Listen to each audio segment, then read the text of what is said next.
I was happy and making good money. You owe $30,000. I was shocked when my credit card company called me on the phone. What?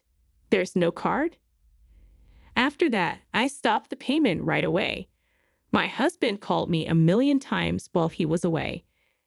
I got it all and did something about it. I am 29 years old and my name is Haley. I work for a company now as a boss. Christopher is my husband. We met in college and are the same age. This year marks the 3rd year that we've been married. It seems like a lot of people around me quit their jobs when they got married, but I'm still writing this. I earn more money than my husband. We don't talk about it, but I worry about our future when my husband's only source of income is gone. I'm sure he does too. My husband, on the other hand, is not a pimp. We each have our own pocket, and we split the cost of living 50-50.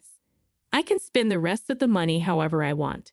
This meant that I wasn't too unhappy with the fact that we were working together and that our lives were going well. Oh, I guess I spent a little too much this month too. I thought as I looked at the debit notice email on the train ride home. That being said, I should look again to see if any services I haven't used in a while are still set up. That's what I thought as I closed the email. That time will probably never come. I couldn't remember the password to get to the page where I could see my credit card bills. It's tough to find the drive. I can't get through to the help center. On the world's end, why should people who are working call the call center when it's only open from 9 a.m. to 7 p.m., Monday through Friday? There's no doubt that the lines are long at lunchtime. I'm still signed up for a service, though, so I should be okay. In other words, the call center will call you if the monthly amount is more than $10,000. You're not wrong when you say that this confidence that everything will be okay has made me less likely to call the call center. But shopping online takes my mind off of work worries. When I opened the package and saw the package inside, I felt better, but only for a short time. I'm at home. As soon as I opened the door to the living room, my mood went from good to bad. There are socks on the ground and empty cans on the table. There was a phone and a sweater on the couch. No, is that my husband in a sweatshirt? Yes, my husband doesn't clean the house at all when he gets home. Instead, he is purposely destroying the house. I point my phone at the couch and say, "Hey, socks and empty cans." This is what I get. It's just a small thing to throw away and wash. Don't be so mad. You might do it. You could do it if you get home early. Why don't you clean the house or make me dinner? He said the next thing when I said S and say, I'm so tired when I get home. I also have to deal with the store's lunch bag. I'm tired too. I said with a shrug, if you don't clean the house, you should work and do the work or the chores, whichever you like better. Oh, please be quiet. I understand. I understand. And the fact that he said it twice showed that he wasn't feeling it. I gave my husband a mean look. My husband looked at his phone the whole time he left the living room and didn't even notice how I felt. It's not fair that I do more chores and work than he does. Is that a bad thought? I don't think so. But I'm not sure if I went too far. Because my husband is sometimes crazy, I was afraid he would get stubborn and make the house even messier. But contrary to what I thought, what I said that day seems to have made a difference. Yes, my husband has been coming home late ever since, even on days when I got home before him. He began to show up. It looks like he was working extra hours. He must have changed his mind. Because I was so happy, I worked harder than ever on my tasks. My husband is busy, so I have to clean the house. I didn't think about the fact that my husband was doing that at the time. Yes, it's Christopher's room. He hasn't cleaned it in a while, and that day I got home before my husband did. It had been a while since I had been in his room. As expected, there were a lot of empty bottles and cans lying around. Throw this stuff away. Oh, even on the bed. Then I looked at the bed and thought, what is this? There was a package wrapped in gift wrap. That bag was my favorite brand. I had to shine a light on it because I couldn't see it well. Oh, could it be my birthday present? Yes, my birthday was the following week, even though it hurt.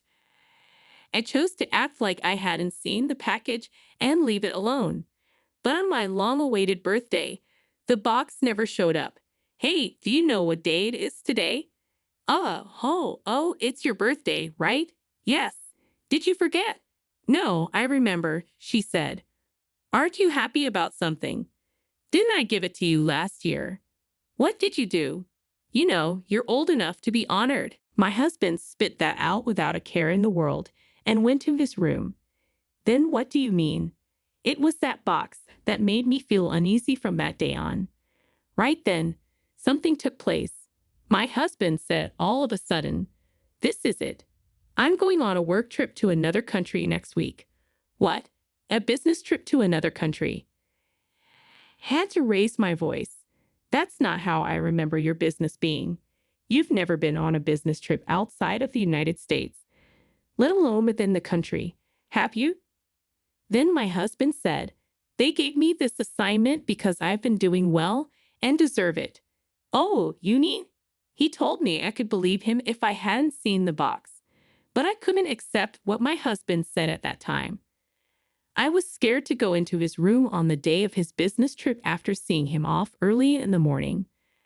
I then checked under the bed. There wasn't a package there. I was sure. This isn't a business trip abroad, right? I was able to move my heavy body to work with this feeling in my heart. I was still not in a fit state to do any work, though. Several times, my hand stopped. I kept thinking about my phone and what my husband had said and done. "Hey, are you okay? What? You look like your mind is not in your body today," I asked. "Oh, yeah. I just didn't get enough sleep." As I made this light-hearted excuse, my phone started shaking. On the screen, a strange number was shown. It's not often that I answer a call from a number I don't know, but I had a bad feeling about this one, and did. "I'm sorry. I need to go for a while." "Yes, ma'am." I took the phone outside and hit the answer button. It was the credit card company's call center. I kept telling myself, "Oh no, it's not my husband, and oh well. I need to give out my password," and a lot of other things were all going through my mind at the same time. What the heck was the job requirement? The person who answered the phone gave me the answer right then and there. "This is our debt protection service calling because you have settled more than $10,000. $10,000. I was shocked by what I heard, but what the operator said next made me hold my breath even more. "Yes, it costs $30,000, I said. "That's not possible." "Wait a second." I quickly went back to work and looked in my wallet. It was no longer there. "That's the card I meant to put there," she said. I put my phone back in my ear. "Pardon me, may I halt that transaction?" "Yes, I think it's still true, so you can stop it." Thank goodness.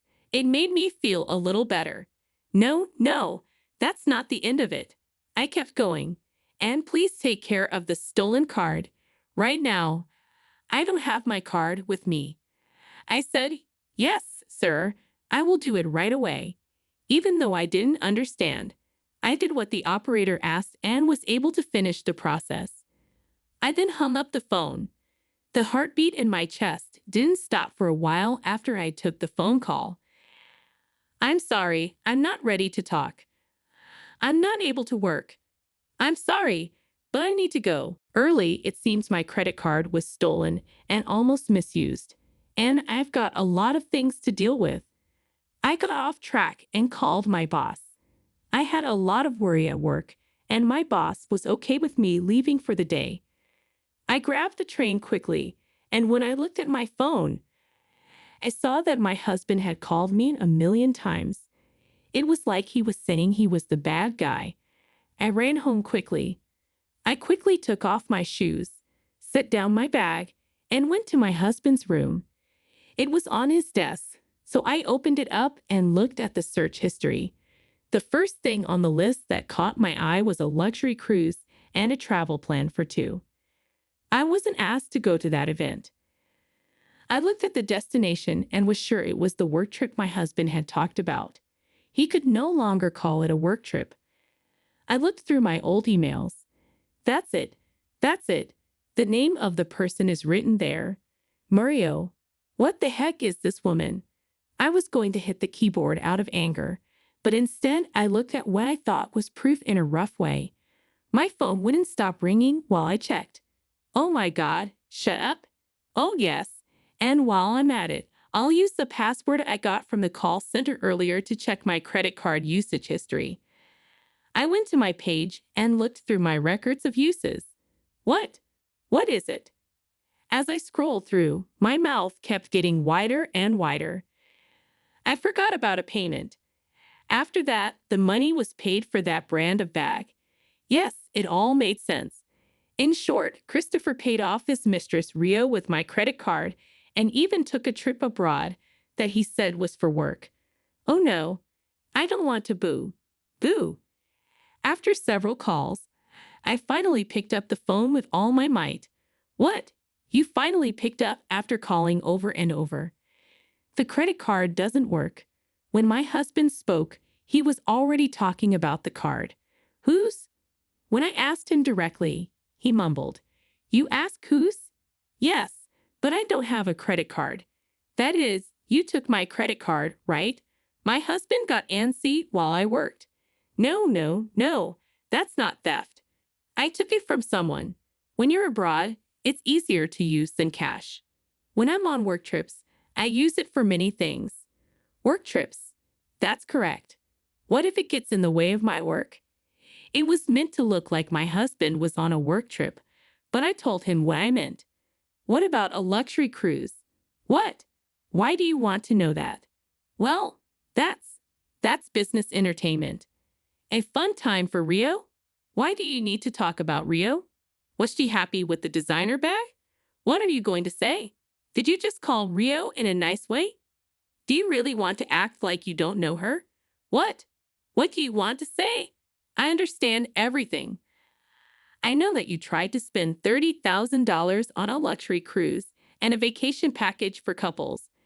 I also know that you have been using my credit card to pay Rio a lot of money. My husband said twice, as if he wanted to start over. I understand. After I told him what I said. I'm sorry I cheated. I'm sorry, but I can't go home until you activate the credit card. Why are you acting that way? Do you think it will go away if you just say sorry and admit it? And friend, please spend the rest of your life at your resort. My husband was about to say something, but I hung up the phone instead. The phone started booing right away and kept booing. I turned off the call because it was too loud and making me crazy. Finally, the email said that the return trip would be at noon 3 days later. I called the company right away and decided that I would finish everything in 3 days. As a first step, I had to get everything out of the house. It was the second day that I told my in-laws what happened. Took the divorce papers and my husband's computer with me. When my in-laws saw my story and all the proof, they were angry. They said they were sorry and promised to get a divorce, pay me $113,000 in alimony, and return the money he had spent. Then, in no time, it was time for my husband to go back to Japan. I got a call early that evening from my in-laws telling me that our divorce papers had been received safely. To my surprise, my ex-husband had only taken the credit card and not any other money. The woman had given him $30,000 instead. As you might expect, she was very angry. She changed her ticket without permission before the return date and went back to Japan before him. I asked myself why she didn't just take the plane ticket and visa from my ex-husband and leave for Japan. While I was listening to the story, I thought about how when my ex-husband got back to Japan, my things were gone from my house and my phone wouldn't connect. So he ran to my in-laws' house. He got in a lot of trouble there and had to write divorce papers. In other news, The woman is now also asking for her $30,000 back, and the ex-husband is rolling his eyes up into his head. After he paid them back once, they made him live like a junior high school student with a 20-hour curfew while they watched over him until he paid the whole amount back. I finally made a $9,000 claim against the cheating wife after getting information from my in-laws about what had happened and how to reach them. This ended the problem. When I went back to work the next day, many of my bosses and coworkers were worried and called me. "Hey, are you okay? I'll listen to the story if it's okay with you. Say thank you. I'm thankful to work for such a friendly company. Every once in a while, I'll buy you a drink. Let's get a drink. It's really just a game of whining. Thanks a lot." As I drank the beer, I poured all of the past into the center of my mind. I love it. From now on, it looks like only good things will happen. Yes, that's right. Haley,